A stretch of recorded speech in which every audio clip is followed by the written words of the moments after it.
Everybody's mum keeps a scrapbook of articles written about you. I think Kane's is just too full at the moment. And I noticed this during the week. Trent Cotchin shares the fallout for the brutal takedown. Cheeky reply to Kane Corns. Now, Kane, this is what he was talking about on the Howie Games. Honestly, I still haven't seen the actual...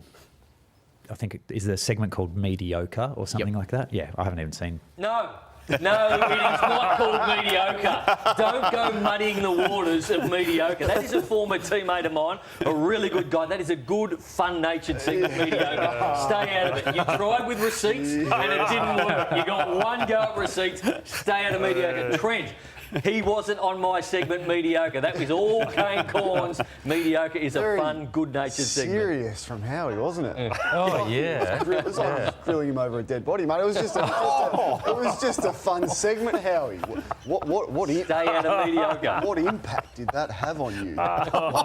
And he hasn't seen it. Give me a spell. Anyway, TJ, I did love this quote because Xander Maguire, we all love, he's going to be an absolute star, which you were lauding him. He's the best young reporter that I've seen in 40 years. He's a natural knack of finding a story. In football terms, Lordo, he's what they call a generational player. The best for 40 years. But I thought you were being humble. I thought you were being really humble because I think you've forgotten how good you have been across the journey in generations. So this is what Xander can aspire to be. This is a young generation. There's TJ on the outer with Gil. There he is without a microphone. So he's got a great role model to follow. There he is dodging the water. So Xander, you're great, but I'm not sure if you're going to be as good as this. I'm not sure you're going to have your own professional wheeler. So these are your greatest hits. Blur this one out, but did you go just a little bit? So 40 years. So 40 imagine years, how many people are sitting there disappointed up in the newsroom right now that they think that Xander's better than everybody else. And my current colleagues agree with me. He's a rare talent. I'm not going to sit here and blow his tyres up completely, but I think you just did.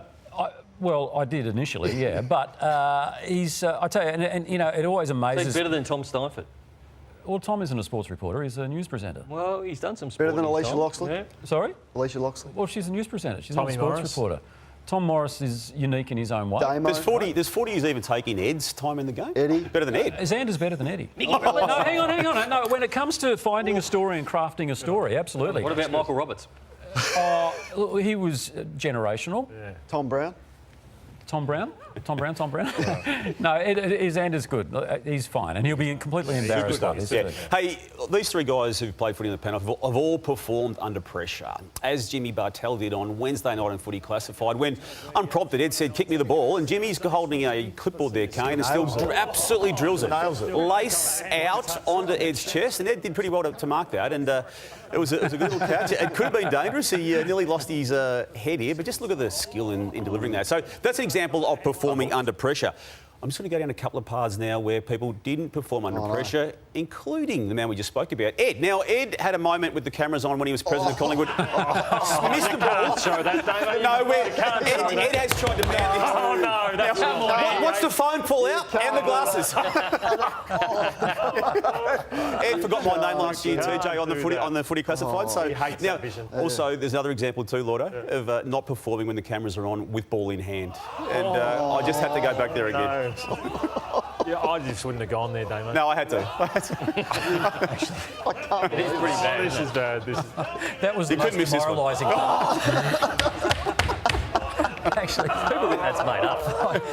I couldn't have done that if I tried. I honestly couldn't. I deserve everything I get with that one. The kiss, leave it alone. That one, I don't care. Hey, why are you laughing, you two? Because, well, you've got form when it comes to theft. Now, we know After Dark Lordo and After Dark Nathan.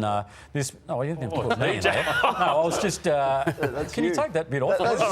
Anyway, and there's Nathan there. This was an Easter some years ago. Lordo came in once the lights were off. But yeah, you can't help yourself. Last week on our Mother's Day edition, you were caught again when we had the Dilmar tea packs. Best tea I've ever tasted. Well, you've obviously tasted quite a bit of it because this was you After Dark, where you've actually wandered on over there and you've actually knocked on. You've come back. come back when you thought it was Look at the safe circle. to grab the pack of Dilmar tea. So there you go. And you're running away with it. Now that was on Mother's Day. Hey, you're a professional wheeler. He put together a pack for That me. was on Mother's Day. Only hours later, you had the audacity to do this. Thank you. It's great to be here on Mother's Day. And, What did you buy your mum? Anything? I went down and got her some mugs yesterday, some tea mugs. In that pack were some tea mugs. Yeah. So, it might sound bad, but I actually did buy some mugs, and it's just a coincidence. Coincidence that we had the mugs. You stole them. No, I didn't. Okay, I Mrs. normally put my hand up. I can't look at you, Browny. We need some I photos will sent get in. Mum to send in some photos because they were Robert Gordon mugs, not the Dilmar tea mugs. You've called TJ tight for all these That's 'cause he years, is. and you haven't Extraordinarily even tight. purchased your mum a Mother's Day Yes, present. I did. And then you actually went on radio and lied about it. No.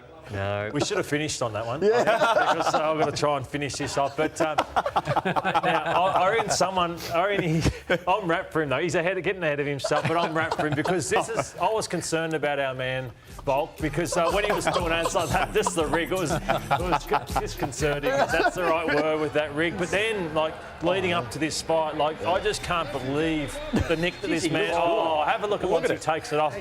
Geez, I wouldn't have stood next to him, Nathan, if I was you, because he was looking unbelievable. But it's got to a point where he's doing radio interviews, and look how happy he is with himself. Like, look at him. Like, look at how tight tops now. Look, he's actually doing radio interviews, and he's actually taking shots. How's my hair looking? Like, the amount of times he's saying, hey, these guys, can I go one shot? How's my hair looking and all that? Vanity. I Like, his shirts. was taking fun of the TV. No, you weren't. And you got your head punched in. Were you on the TV as well? No, not bad, Lord. Alrighty, that is this week's edition of What Caught My Eye. We'll take a break and allow Kane just to recompose. And you ring your mum and apologise. She's They were now... Robert Gordon mugs, the ones I got her. Don't you- Did any Dilmar tea go with it? No, not at all. Checking the hair.